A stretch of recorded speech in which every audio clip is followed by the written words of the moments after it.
দীর্ঘ 7 দিন 8 দিন সফর করার পরে যখন মাদিয়ান মুসা আলাইহিস সালাম মুসলিম যাওয়ার পরে দেখে কিছু রাখালেরা থেকে পানি পড়ে তাদের বকরি মালগুলো খাওয়াচ্ছে। কিন্তু ওদের দুইটা কন্যা, দুইটা মেয়ে লোক তারা দাঁড়িয়ে আছে,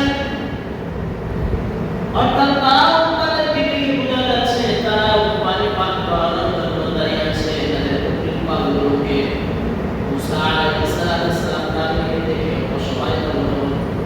এবার মুসা আলাইহিস সালাম তাদের কাছে গেলেন, যাওয়ার পরে তাদেরকে জিজ্ঞাসা করলেন তোমাদের কি সমস্যা, কেন তোমরা দাঁড়িয়ে আছো? বলতেছে তারা যতক্ষণ পর্যন্ত পানি পান করে শরীর না যাবে আমরা ততক্ষণ পর্যন্ত এখানে দাঁড়িয়ে থাকবো, কারণ আমরা তো নারী, আমরা তো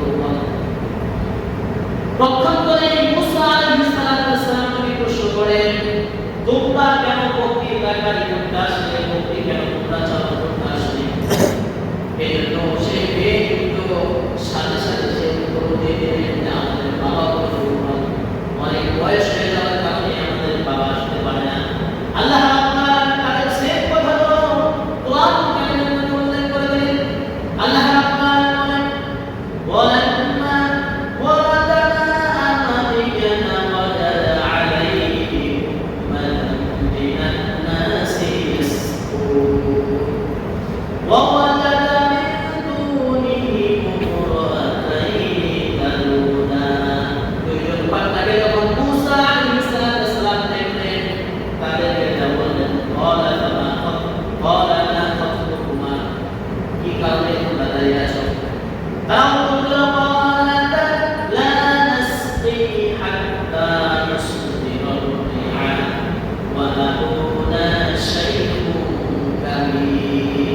আমরা তারা যখন সরে যাবে তারপরে আমরা বকরির মালগুলোকে আমরা পানি পান করাবো। তারপরে মুসা আলাইহিস সালাম প্রশ্ন করেন যে কেন তোমরা পানি পান করো, তোমরা কেন বকরি রাখালি করতে আসলে, বকরি চালু করতে তোমরা কেন আসলে, তোমাদের বাড়িতে কোনো পুরুষ নাই? এগুলো তারা বলল আবুনা শাইখুন কাবীর, হে প্রতিনিধি, হে মুসাফির, তোমার তো চিনি না, কিন্তু শোনো আমরা ছাড়া আমাদের ফ্যামিলিতে বকরি চালু করার মতো কেউ নাই। আমাদের বাবা আছে, আবুনা আমাদের বাবা শাইখুন কাবীর, অনেক বৃদ্ধ, অনেক বয়স হয়ে গেছে, যার কারণে সে আসতে পারে না। এবার মুসা আলাইহিস সালাম বিরোধ হন। মুসা আলাইহিস সালাম তাদেরকে বললেন এবার আসো আমি তোমাদেরকে তোমাদের বকরির পানি পান করিয়ে দিই। মুসা আলাইহিস সালাম তাদেরকে নিয়ে যখন সকলে পানি পান করিয়ে সরিয়ে গেল, দুইটা দেওয়াল পাওয়া যায়, একটা হলো ওই উল্টা এত বড় একটা পাথরের মাধ্যমে ঢেকে রাখে যে পাথর দুই একজন দুই তিনজন করে সরানো সম্ভব নয়, কমপক্ষে 8-10 জন মানুষের বসে পাথরটা সরাবে। অথবা সেই কূপের মধ্যে এমন একটা বালতি আছে যে বালতির মাধ্যমে পানি সংগ্রহ করা হয়, সেই বালতিটা গরম করতে হলে দুই একজন মানুষের পক্ষে সম্ভব না, আর 10 জন মানুষ মিলে সেই বালতিতে গরম করতে হবে, ঢুকে দেওয়া পাওয়া যায়। হয়তোবা মুসা আলাইহিস সালাম চিন্তা করলো সকলে তো চলে গেছে, এই দুইজন মহিলা কূপ থেকে পানি গরম করে খাওয়ার মতো সম্ভব তাদের জন্য সম্ভব নয়। এজন্য মুসা আলাইহিস সালাম তাদেরকে বললেন আসো।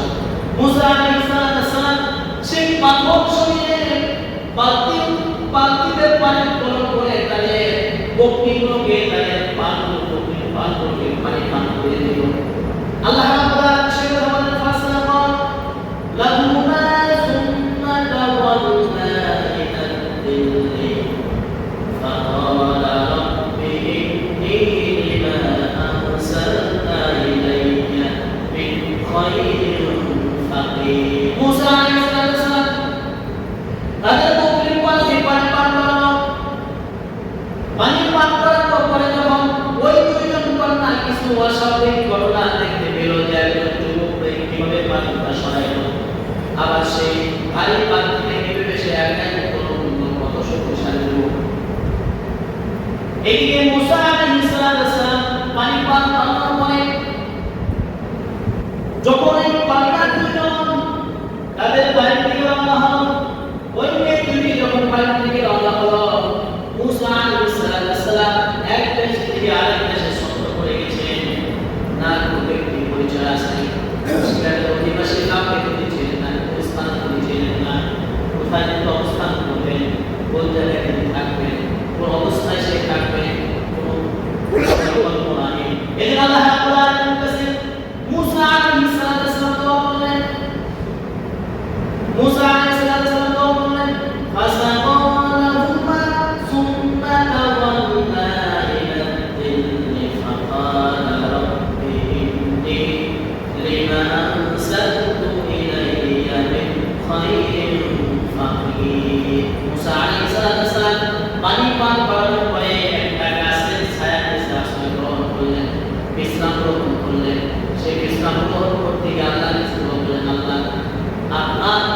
থেকে আমার জন্য যে অনুগ্রহ আপনি দিবেন সেই অনুগ্রহটা থেকে আমি অর্থাৎ যে আশ্রয় যে ব্যবস্থা আপনি করবেন যে ফয়সালা আপনার পক্ষ থেকে করবেন সেই ফয়সালা আমি করবেন অর্থাৎ আমার জন্য একটা আপনি আশ্রয়ের ব্যবস্থা করে দেবেন সুবহানাল্লাহ। তিনি ডাইরেক্ট দোয়া করলেন না, আল্লাহ আমাকে আশ্রয়ের ব্যবস্থা করে দেন, আমাকে এটা করে দেন সেইটা করে দেন। তিনি বললেন আল্লাহ আপনার পক্ষ থেকে যেই ফয়সালা হবে আমার আশ্রয়ের ব্যাপারে আমি সেটা মুসা আলাইহিস সালাম আল্লাহর কাছে দোয়া করলেন। এদিকে যে দুইটা কন্যা বকরিগুলো মুসা আলাইহিস সালাম পানি পান করে দিলেন, সেই দুইটা কন্যা ছিল সেই মাদিয়ান পাশের পয়গম্বরের কন্যা, সেই মাদিয়ান পাশের নবীর কন্যা ছিল, অর্থাৎ সেই মাদিয়ান পাশের নবী ছিল হযরত শুআয়ব আলাইহিস সালাম। সেই শুআয়ব আলাইহিস সালামের কন্যা ছিল সেই দুইজন কন্যা। যখন প্রতিদিনের ন্যায় যেই সময় তারা বকরিগুলো চাওয়ান নদী থেকে বাড়িতে পৌঁছে এই সময় নির্ধারিত সময়ের অনেক আগে তারা বাড়িতে পৌঁছার কারণে শুআয়ব আলাইহিস সালাম জিজ্ঞাসা করলেন, হে আমার কন্যাগণ, প্রতিদিন তো তোমরা দোতলা করে পানি ফেলো না, তোমাদের বকরিগুলোকে পানি পান করাতে করাতে অনেক লেট হয়ে যায়, অনেক দেরি হওয়ার কারণে অনেক দেরিতে তোমরা বাড়িতে ফেরো, আজকে কেন তাড়াতাড়ি তোমরা বাড়িতে ফিরলে? শুআয়ব আলাইহিস সালাম যখন এই ঘটনা শুআয়ব আলাইহিস সালাম যখন তার কন্যাকে জিজ্ঞাসা করল, শুআয়ব আলাইহিস সালাম কন্যা নয় এই বিস্তারিত ঘটনা বর্ণনা করলো, বাবা আমরা আজকে এমন একটা যুবক আমাদেরকে করেছে, সে একাই কূপ থেকে পাথর সরিয়েছে, আবার সেখান থেকে পানি উত্তোলন করে আমাদের বকরি পান করানোর কারণে আমরা আজকে তাড়াতাড়ি বাড়িতে ফিরতে পেরেছি। শুআয়ব আলাইহিস সালাম যখন এই বিস্তারিত ঘটনা বর্ণনা করলো, শুআয়ব আলাইহিস সালাম তাদেরকে বলল, যাও সেই যুবককে তোমরা নিয়ে আসো, যে যুবক তোমাদেরকে পানি পান তোমাদের বকরিগুলোকে পানি পান করেছে তাকে সুন্দর করা হবে। শুআয়ব আলাইহিস সালাম তাদের কন্যাদের একজনকে পাঠালেন।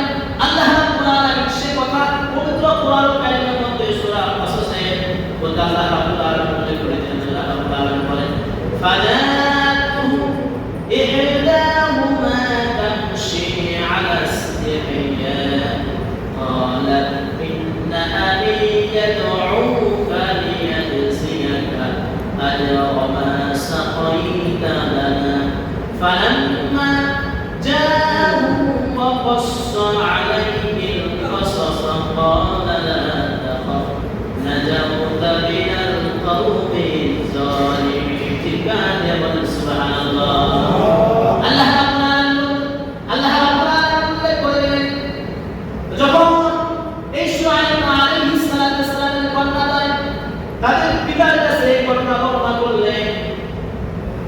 যখন শুআয়ব আলাইহিস সালাম বললেন, ঠিক আছে যাও সেই যুবককে তোমরা ডেকে নিয়ে আসো।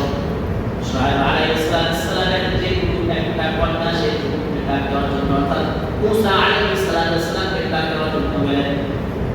ফাজাতু ইহদাহুমা দুইজন একদম তামশি আলা ইসতিহয়া লজ্জাবত অবস্থায় মুসা আলাইহিস সালামের কাছে গেলেন, বললেন, قالت إن أبي يدعوك ليجزيك أجر ما سقيت لنا.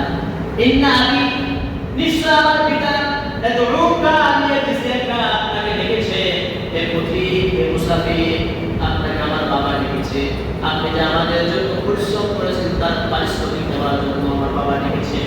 মুসা আলাইহিস সালাম স্বস্তির নিঃশ্বাস ফেললেন, জান্নাত সানকে দোয়া করেছি, প্রার্থনা করেছি, আল্লাহ রাব্বুল আলামিন আমার প্রার্থনা কবুল করেছেন, যার কারণে আল্লাহ রাব্বুল আলামিন হয়তোবা আমার জন্য থাকার ব্যবস্থা করবেন, আমার জন্য হয়তোবা বাসস্থানের ব্যবস্থা আল্লাহ রাব্বুল আলামিন করবেন।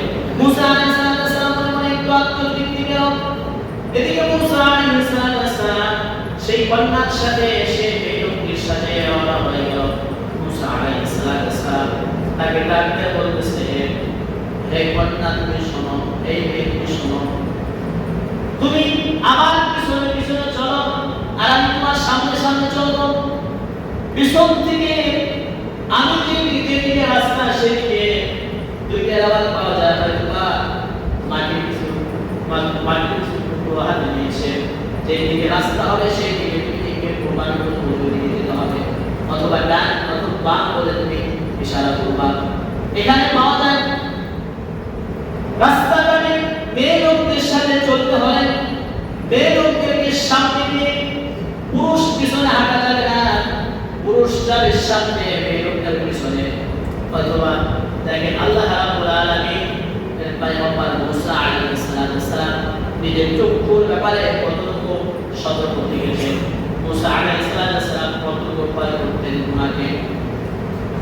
মুসা আলাইহিস সালাম চিন্তা করলেন যে একজন মেয়ে লোক সামনে সামনে হাঁটবে, তার দিকে আমার দৃষ্টি দিতে পারে, আমার নজর যেতে পারে, সুতরাং সেও যেহেতু পেলেন একজন মহিলা, সে আমার পিছনে হাঁটবে, তার দিকে আমার দৃষ্টি যাবে না, নজর হেফাজত করা হলো। এজন্য মুসা আলাইহিস সালাম মেয়ে লোককে পিছনে থেকে রাস্তা দেখানোর জন্য বললেন। মুসা আলাইহিস সালাম যাইতে যাইতে মুসা আলাইহিস সালাম শুআইব আলাইহিস সালামের বাড়িতে পৌঁছলেন। ফালাম্মা জাআহু ওয়া ক্বাসসা আলাইহি القصص قال لا تخف نجوت من القوم الظالمين।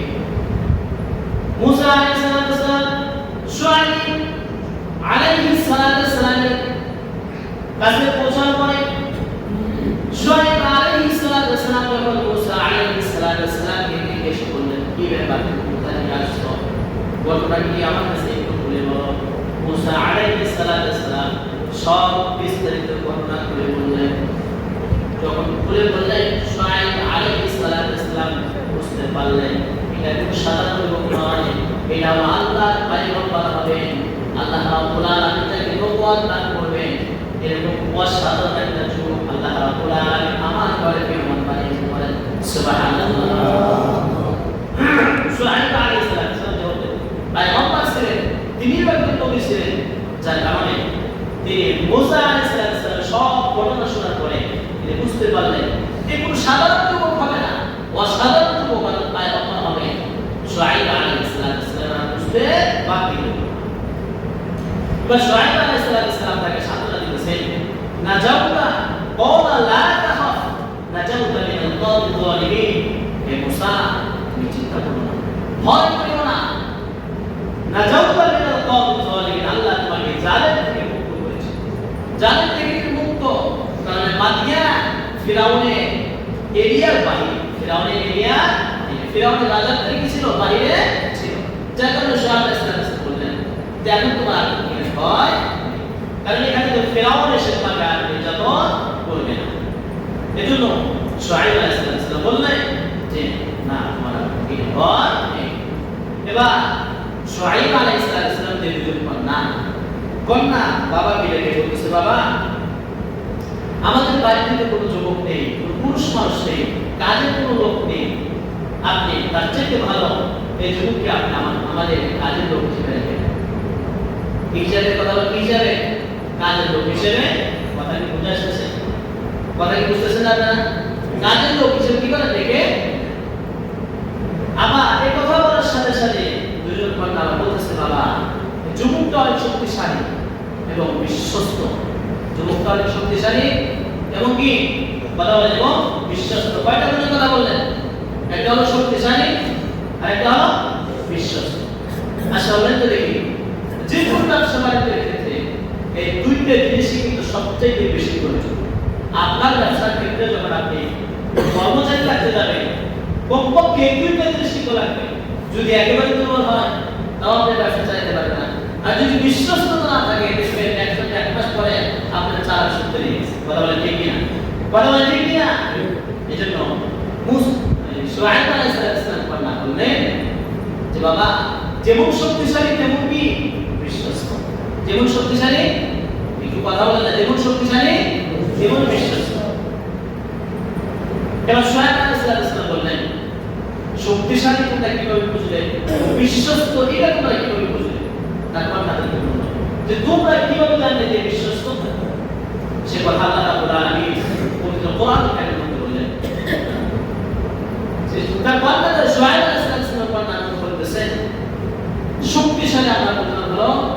যুবক যেই পাথরটা উঁচা করতে 8 থেকে 10 জন ব্যক্তি লাগে, অথবা যেই বালতি থেকে কূপ থেকে পানি উত্তোলন করতে বালতিতে 8 থেকে 10 জন ব্যক্তি লাগে, সেই কূপ থেকে বালতি একাই উত্তোলন করতে। তার মানে বোঝা যায় শক্তি আছে না? কথা বলেন আছে না নাই? আছে না নাই? 2 নম্বর হলো বিশ্বস্ত কিভাবে বুঝলাম? ওই যেই কন্যা মুসা আলাইহিস সালামকে বাড়িতে আনার জন্য গিয়েছিলেন, সেই কন্যা বলতেছে, বাবা এই যুবককে যখন আমি আপনার কথা বললাম, আপনি ডাকছেন, যুবক যখন আসলো, আসার সময় যুবক বলতেছে যে তুমি আমার পিছনে হাঁটো, আমি তোমার সামনে পিছন থেকে আমাকে রাস্তা নির্মাণ করে দেব। কারণ এই যুবকের ভিতরে যদি বিশ্বস্ততা না থাকতো, আমার অত্যাচারিতা না থাকতো, তাহলে সে কখনোই আমাকে পিছনে রেখে সামনে সে আসতো না। আল্লাহ রাব্বুল আলামিন সে কথা পবিত্র কোরআনের মধ্যে বলেন, ইহদাহুমা ইয়া আবাতিস তাআজিরহু ইন্না খায়রা মান ইসতাজারতাল কাবিয়ুল আমিন। যে সে যেমন শক্তিশালী তেমন বিশ্বস্ত। কিন্তু দেখেন তারপরে শুআইব আলাইহিস সালাম প্রস্তাব দিলেন, দেখো তাহলে যেহেতু আমার মেয়েরাও সাক্ষী দিল তোমার বিশ্বস্ততার ব্যাপারে, শক্তিশালী হওয়ার ব্যাপারে সাক্ষী দিল, তাহলে শোনো, আমি তোমাকে আমার বাড়িতে রাখা হিসেবে রাখতে চাই না, আমি তোমার সাথে আমার 2 কন্যা, যে কোনো এক কন্যাকে বিবাহ দিয়ে জামাই হিসেবে রাখতে চাই। চিৎকার করে সুবহানাল্লাহ। এখান থেকে আমরা কি বুঝলাম? জামাই নির্বাচন করতে গেলে, মেয়ের জামাই নির্বাচন করতে গেলে ঢাকা শহরে কয়টা বাড়ি আছে এটা দিতে হবে, একটু কথা বলতে মেয়ে দিতে হবে। আল্লাহ বলেছে যে মেয়ে যখন তুমি বিয়ে দিবা, বিবাহ দিবা, মানিকগঞ্জ শহরে কয়টা বাড়ি আছে, ঢাকা শহরে কয়টা বাড়ি আছে এটা দেখো। সে কয় লাখ টাকা বেতন পায় এটা দেখো, চাই সে হারাম হোক অথবা হারাম। কিন্তু আমাদের বর্তমান পরিস্থিতিতে যার কারণে অধিকাংশ মেয়ে বিবাহ করা হয়, গার্জেনরা তারা বিভিন্ন পেরেশানি, মানসিক পেরেশানি ভোগে। যেমনি বিবাহ হয়েছে কিন্তু মেয়ে বিবাহ করে শান্তি, মেয়ে শাসন করতে সে শান্তি দেয় না। আমরা যখন কোরআন হাদিস দিক নির্দেশনা অনুযায়ী জীবনযাপন না করি, যখন যে কোনো বান্দাই করবে না, তখন সে গুনাহ করবে বলে। কিন্তু এখান থেকে আমাদের শিক্ষা হলো, আমার মেয়ে জামাই নির্বাচন করতে গেলে কমপক্ষে 2টা জিনিস তার ভিতরে থাকতে হবে। আর যদি সম্পদ থাকে ভালো, না থাকলে কোনো সমস্যা নেই। এই জন্য শুআইব আলাইহিস সালাম মুসা আলাইহিস সালামকে বললেন, ক্বালা ইন্নী উরিদু আন উনকিহাকা ইহদাবনাতাইয়া হাতাইনি আলা আন তাজুরানি ثمانية حجاج فإن أتممت 10 فمن عندك وما أريد أن أشق عليك ستجدني إن شاء الله من الصالحين.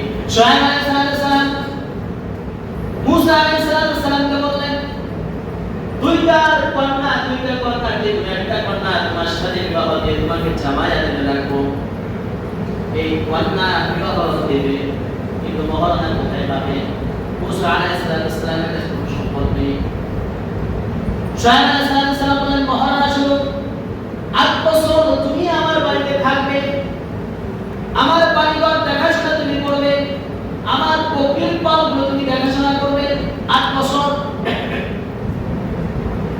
শুআইব আলাইহিস সালাম নিজেও কথা বললেন, ভাই আতমামতা 10 ফামিন আইনি, তুমি যদি চাও 10 বছর তুমি পূরণ করতে পারো, কিন্তু এটা তোমার সাথে কোনো সমস্যা নেই না।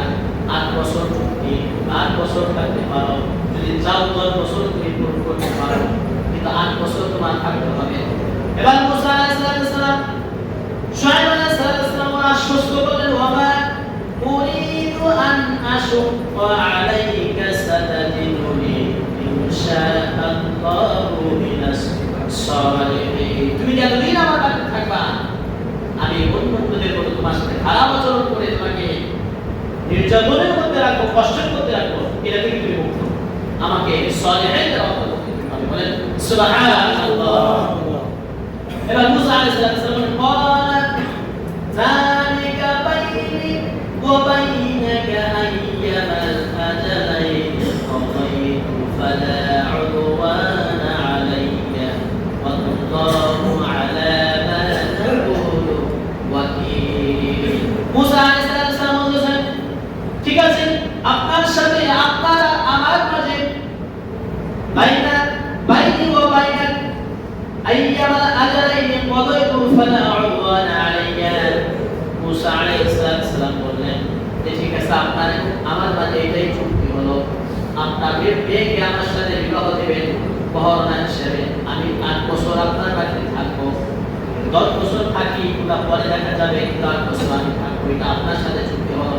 এটার বাইরে আর কোনো কিছু চুক্তি আপনি করতে পারবেন না। আল্লাহ রাব্বুল আলামিন আমাদের ব্যাপারে যথেষ্ট। মুসা আলাইহিস সালাম থাকতে লাগলেন দীর্ঘ মুসা আলাইহিস সালাম দীর্ঘ 8 থেকে 10 বছর চুক্তি যখন পূর্ণ হল, মুসা আলাইহিস সালামকে এবার শুআয়ব আলাইহিস সালাম মেয়ে জামাই যখন চুক্তি পূরণ করলো, শুআয়ব আলাইহিস সালাম খুশি হয়ে মুসা আলাইহিস সালামকে এক পাল বকশিশ দিলেন। বলেন সুবহানাল্লাহ। শুআয়ব আলাইহিস সালাম বললেন ঠিক আছে, তোমার চুক্তি পূরণ হয়েছে, 10 বছর তুমি আসো ছেলে। এর মধ্যে মুসা আলাইহিস সালাম তার সন্তান হয়ে গেছে। যখন চুক্তি সম্পন্ন হলো, এবার মুসা আলাইহিস সালাম চললেন আবার মিশরের দিকে। কোন দিকে রওনা হলেন? কথা বলেন কোন দিকে? মিশরের দিকে। আমাদের বিষয়বস্তু ছিল যে মুসা আলাইহিস সালাম ফিরআউনের সাম্রাজ্যে কিভাবে প্রবেশ করলো, মানে সাম্রাজ্য কিভাবে মুসা আলাইহিস সালাম হাতে আসলো। দেখেন একটু খেয়াল করেন, মুসা আলাইহিস সালাম চুক্তি সম্পন্ন করে স্ত্রীকে নিয়ে এবং শুআয়ব আলাইহিস সালাম হাদিয়া হিসেবে, পুরস্কার হিসেবে, গিফট হিসেবে এক পাল বকরি রাখলেন। বলেন সুবহানাল্লাহ। মুসা আলাইহিস সালাম রাস্তার মধ্যে এসে মুসা আলাইহিস সালাম তার স্ত্রী গর্ভবতী অবস্থায় ছিলেন, প্রসাব পেলেন সরে। এটা একটা ঘটনা। অথবা দ্বিতীয় বর্ণনা হলো যে এত কুয়াশা, মুসা আলাইহিস সালাম রাস্তা ঠিক পাচ্ছিলেন, রাস্তা দিক হারিয়ে ফেললেন। অদূরে দেখে একটা পাহাড়ের মধ্যে আগুন দেখা যায়। দুইটা কারণে আগুনের কাছে যেতে পারে। একটা হলো যে ওর মাধ্যমে টর্চলাইট হিসেবে রাস্তা দেখবে, অথবা ওই আগুনের মাধ্যমে প্রসব বেদনা যখন ভরে দেওয়া হয়, আগুন পোহানোর অনেক গল্প হয় কি হয় না? কথা বলেন, হয় কি হয় না? দুইটা কারণে মুসা আলাইহিস সালাম বললেন যে ওই যে পাহাড়ের মধ্যে আগুন দেখা যায়, তোমরা থাকো, আমি আগুন নিয়ে আসি, অঙ্গারগুলো নিয়ে আসি, যাতে আমাদের জন্য সেটা কিন্তু অনেক সহজ। আল্লাহ রাব্বুল আলামিন সে কথা পবিত্র কোরআন কারিমে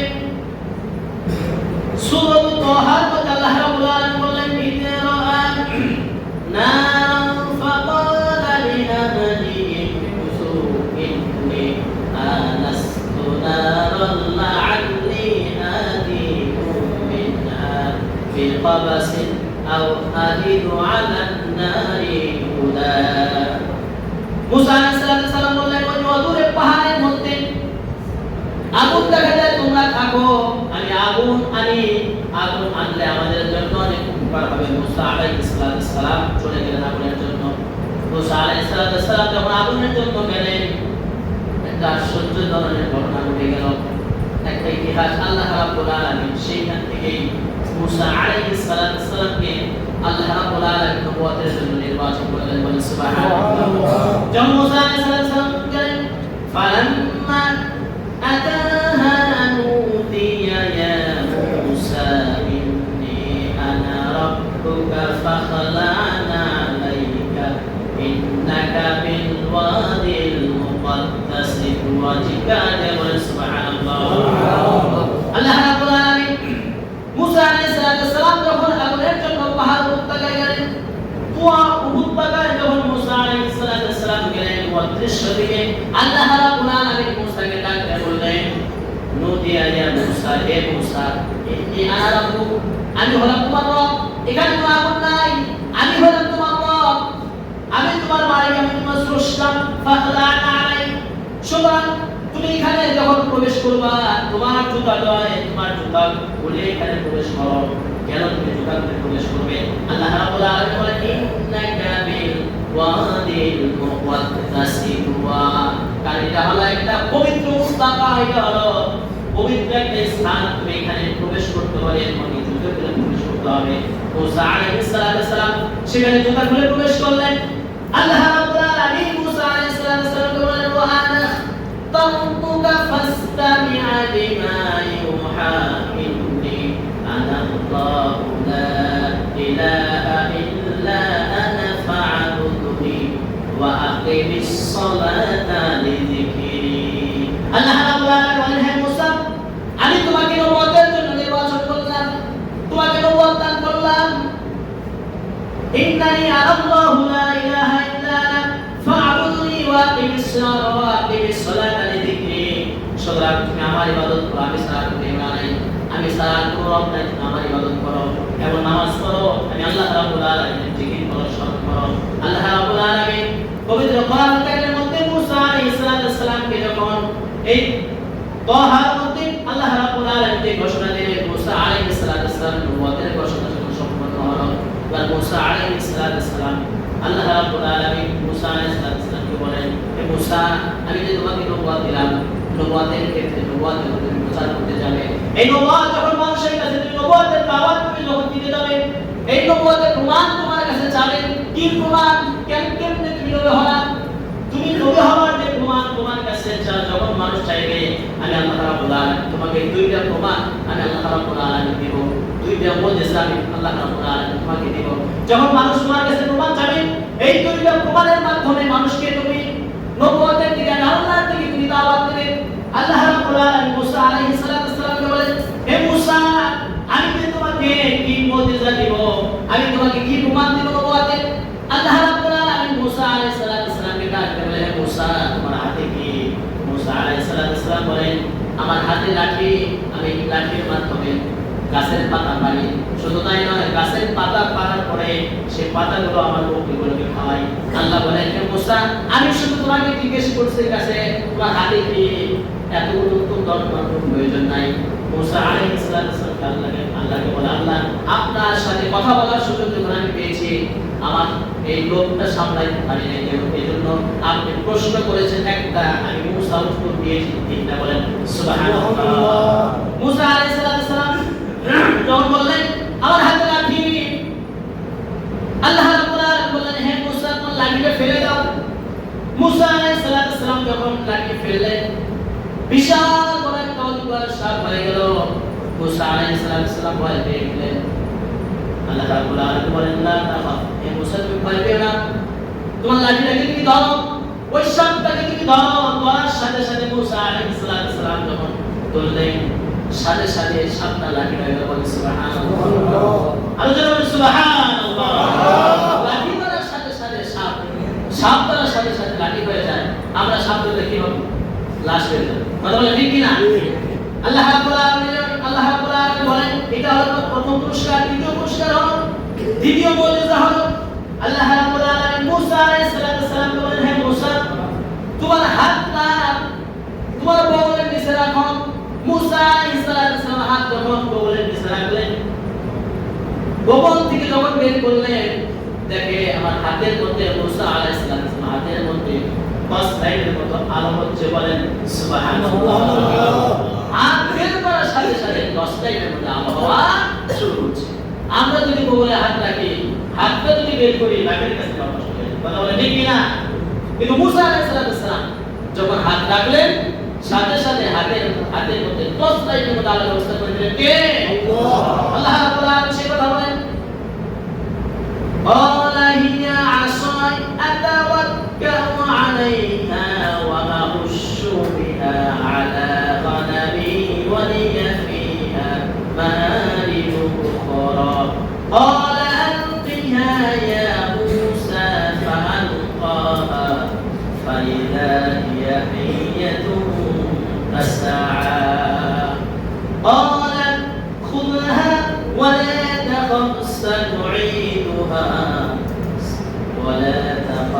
سنعيدها سيرتها الأولى